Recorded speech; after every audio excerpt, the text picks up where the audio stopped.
And here it is. देखो क्या कह रहा है, there are certain number of floors in a building, no floor is vacant, कोई भी फ्लोर वैकेंट नहीं होगा, only one person stays on each floor, हर फ्लोर पे सिर्फ एक ही इंसान होगा, ठीक है। ईदर पर्सनस नेम और person age is given but not both among those who are living in the floors. For an example, if D lives on first floor, his or her age is not given. Similarly, the one whose age is 25 lives in second floor, his or her name is not given.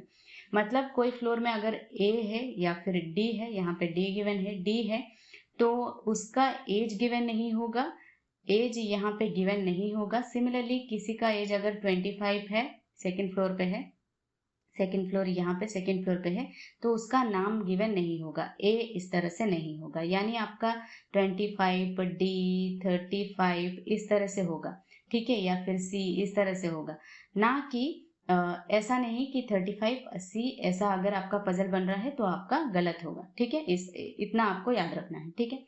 चलो देखते हैं, अब हम puzzle solve करना start करते हैं। Lowermost floor is numbered as 1 and above it is 2 and so on, ठीक है। जैसे हम फ्लोर पजल सॉल्व करते हैं वैसा ही है, ठीक है। There are 3 floors between Q's floor and the floor of the one whose age is 18। अच्छा, क्यू और 1 2 3 3 गैप है ना, 3 floors between Q's floor and the floor of the one whose age is 18। अच्छा, एक और हो सकता है 18, 1 2 3 क्यू, ठीक है। नेक्स्ट क्या कह रहा है, the one whose age is 27 lives immediately below Q's floor, Q के नीचे क्या 27 हो गया, ये 27 हो गया, ठीक है। Next, there are 2 floors between the one whose age is 18 and the one whose age is 20। 18 और 20, 18 देखो 1 2 छोड़ के यहाँ पे ऑलरेडी 27 है, ठीक है, तो नीचे ही होगा 1 2 छोड़ के 20। सिमिलरली यहाँ पे 1 2 छोड़ के 20, ये भी हो सकता है, ऊपर भी हो सकता है, एक और पॉसिबिलिटी बन सकता है, हम बना लेते हैं, 1 2 3 था क्यू, फिर 27 था, 1 2 छोड़ के 20, ठीक है। Next, the one whose age is 25 lives just above R's floor, R के जस्ट अबव 25 है, आर तो यहाँ पे कहीं है नहीं तो हम इसको लिख लेते हैं, नोट डाउन कर लेते हैं, आर के जस्ट अबव जो है 25 जिसका एज है वो रह रहा है, ठीक है। The one whose age is 20 lives just above P floor, 20 जो है पी के जस्ट अबव है, 20 यहाँ पे है, लेकिन ये कि क्यू के जस्ट अबव है, तो ये सीक्वेंस गलत होगा, ठीक है। मैं इसको इरेज कर देती हूँ, 20 जो है वो जस्ट अबव पी है, तो यहाँ पे पी होगा, ठीक है। एक बार और लिख लेती हूँ, 18 एक छोड़ के पी फिर 20, ठीक है। Next, the age of the person who lives in the lowermost floor is not given, age given नहीं है। अच्छा, लोअर मोस्ट फ्लोर जो है उसका एज गिवन नहीं है, तो क्या होगा, नेम गिवन होगा, मतलब ये हो सकता है लोअर मोस्ट फ्लोर, लेकिन ये नहीं हो सकता, इसके नीचे और फ्लोर होंगे, क्यों, क्योंकि इसका एज गिवन है, ठीक है। इतना क्लियर है। आगे देखो क्या कह रहा है, S lives on the floor which is 3 floors above the floor of the one whose age is 25, ठीक है। 25 तो यहाँ कुछ है नहीं, हम इसको यहाँ पे है तो इसको कनेक्ट करते हैं, देखते हैं क्या हो रहा है। 25 S lives on the floor which is 3 floors above the floor of the one whose age is 25।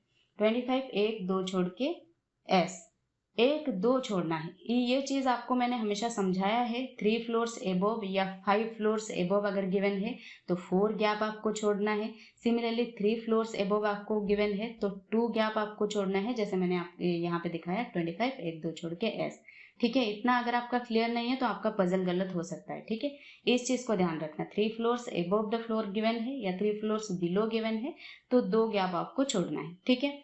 चलो नेक्स्ट क्या कह रहा है, the one whose age is 30 lives immediately below S floor, S के जस्ट नीचे 30 होगा, ठीक है, यानी ये होगा एस 30 एक छोड़ के 25 के नीचे आर, ठीक है। इसको हमने कनेक्ट कर लिया है। चलो अब क्या होगा, देखो ये इसको हमें सजाना है 1 2 3 4 5 चाहिए हमें 5 फ्लोर्स, लेकिन कहाँ पे है, देखो यहाँ पे नीचे होगा क्या, देखो यहाँ पे अगर s होता है, s के नीचे 30 चाहिए, नहीं होगा। यहाँ पे अगर s होता है तो ये 30 होगा, एक छोड़ के 25 होना चाहिए, लेकिन दोनों साथ नहीं होंगे, एज और नेम, तो ये भी नहीं होगा। s होगा, ये नीचे 30 एक छोड़ के 25 होना चाहिए, ये भी नहीं होगा। तो डेफिनेटली यहाँ पे हो सकता है s 30 एक छोड़ के 25 और r, ठीक है, ये एक हो गया। और यहाँ पे कहाँ पे होगा, देखो S30, एक छोड़ के 25, फिर R, ये हो रहा है। ठीक है, ये हो रहा है तो इसको हम कर लेते हैं S30, एक छोड़ के 25, फिर ये R।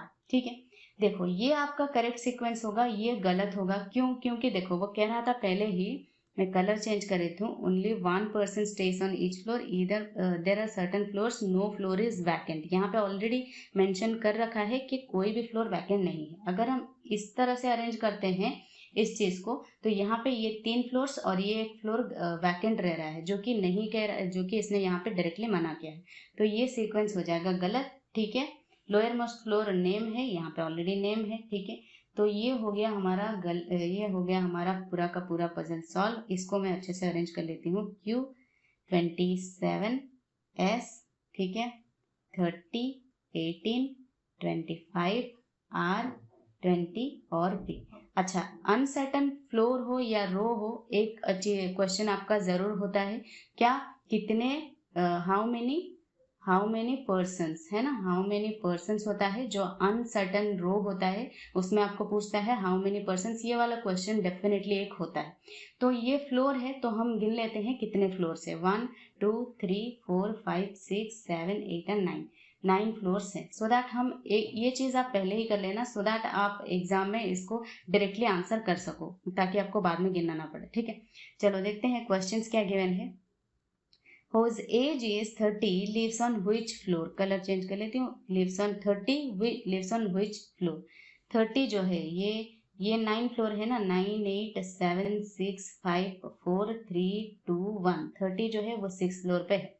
ठीक है, 6 फ्लोर जिस ऑप्शन में होगा वही आपका करेक्ट आंसर होगा। ठीक है, नेक्स्ट कह रहा है who lives on the floor that is 5 floors below the one whose age is 17। 17 के 5 फ्लोर्स बिलो कौन है? 17 कहाँ गया? 17 तो है नहीं, ये 27 है ना, ये 27 होगा। ठीक है, 27 के 5 फ्लोर्स बिलो 1 2 3 4 गैप छोड़ना है, यानी ये होगा आपका आंसर आर। हमेशा ये चीज मैंने यहाँ पे आपको समझाया है, 3 फ्लोर्स बिलो एबव कह रहा था, यहाँ पे 5 फ्लोर्स बिलो कह रहा है, इतना आपको ध्यान रखना है।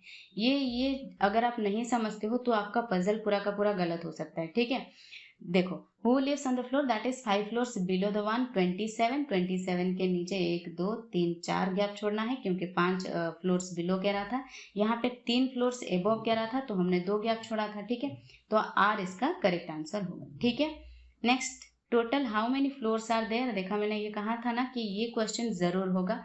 9 फ्लोर्स हमने कैलकुलेट किया था, तो 9 इसका आंसर होगा। How many floors are there between Q and R. Q रहा ये 1 2 3 4 5 आर, क्यू और आर के बीच 5 फ्लोर्स है। ठीक है, what is the sum of the age of the persons living in 4th and 6th floors. ठीक है, 1 2 3 4 25 और 1 2 30, 25 और 30 है ना, दैट इज 55 सम होगा। इस क्वेश्चन का करेक्ट आंसर होगा लास्ट क्वेश्चन का। ठीक है, तो इस तरह का अनसर्टन फ्लोर वाला पजल जो है आप एक्सपेक्ट कर सकते हैं आरआरबी पीओ एंड क्लर्क दोनों में, और इसके साथ एक वेरिएंट भी हो सकता है। ठीक है, एक वेरिएबल भी हो सकता है। एक वेरिएबल आपको दे देगा या 2 वेरिएबल दे सकता है, क्योंकि ये मेंस लेवल पजल है, मेंस का एग्जाम है, तो डेफिनेटली एक वेरिएबल दे सकता है, 2 वेरिएबल भी दे सकता है। ठीक है, यहाँ पे मैंने एक वेरिएबल लिया है क्योंकि ऐसा एग्जाम, ये किसी एग्जाम में आया था। ठीक है, जो मैंने यहाँ पे डायरेक्टली उस क्वेश्चन को पुट किया है, उसी पजल को पुट किया है, तो डायरेक्टली आप इस, अगर एक विदाउट वेरिएबल वाला आया तो ये आरआरबी क्लर्क में आप एक्सपेक्ट कर सकते हैं, क्योंकि आरआरबी क्लर्क में जनरली क्या होता है, थोड़े पजल्स इजी आते हैं। अदरवाइज वेरिएबल देगा तो आरआरबी पीओ में एक्सपेक्ट कर सकते हो, क्लर्क में भी एक्सपेक्ट कर सकते हो। अगर पेपर थोड़ा मॉडरेट रखना चाहे तो डेफिनेटली वो वेरिएबल के साथ आपको दे सकता है। ठीक है, लेकिन ध्यान से इस बात को ध्यान रखना कि 5 फ्लोर्स बिलो अगर गिवन है तो 4 गैप आपको छोड़ना है। सिमिलरली 3 फ्लोर्स कहीं पे 3 फ्लोर्स एबोव या बिलो कहीं पे गिवन है तो आपको क्या करना है, 2 गैप आपको छोड़ना है। जितना आपको फ्लोर्स एबोव और बिलो गिवन होगा उससे 1 माइनस करके उतना गैप आपको छोड़ना है। इस चीज़ को ध्यान रखना क्योंकि इसी से आपका पजल सही बनेगा। अगर ये आपसे गलत होता है 3 फ्लोर्स एबोव तो 1 2 3 छोड़ के अगर आप करते हो तो पूरा का पूरा पजल गलत हो सकता है, आप कंफ्यूज हो सकते हो क्यों आपका पजल सॉल्व नहीं हो रहा है। ठीक है, तो इस चीज को ध्यान रखना। ठीक है, चलो इसी के साथ हम सेशन को यहीं पे वाइंड अप करते हैं। कोई भी और डाउट हो तो आप मुझे कमेंट सेक्शन में कमेंट करके पूछ सकते हैं। That's it for today guys, bye bye, take care.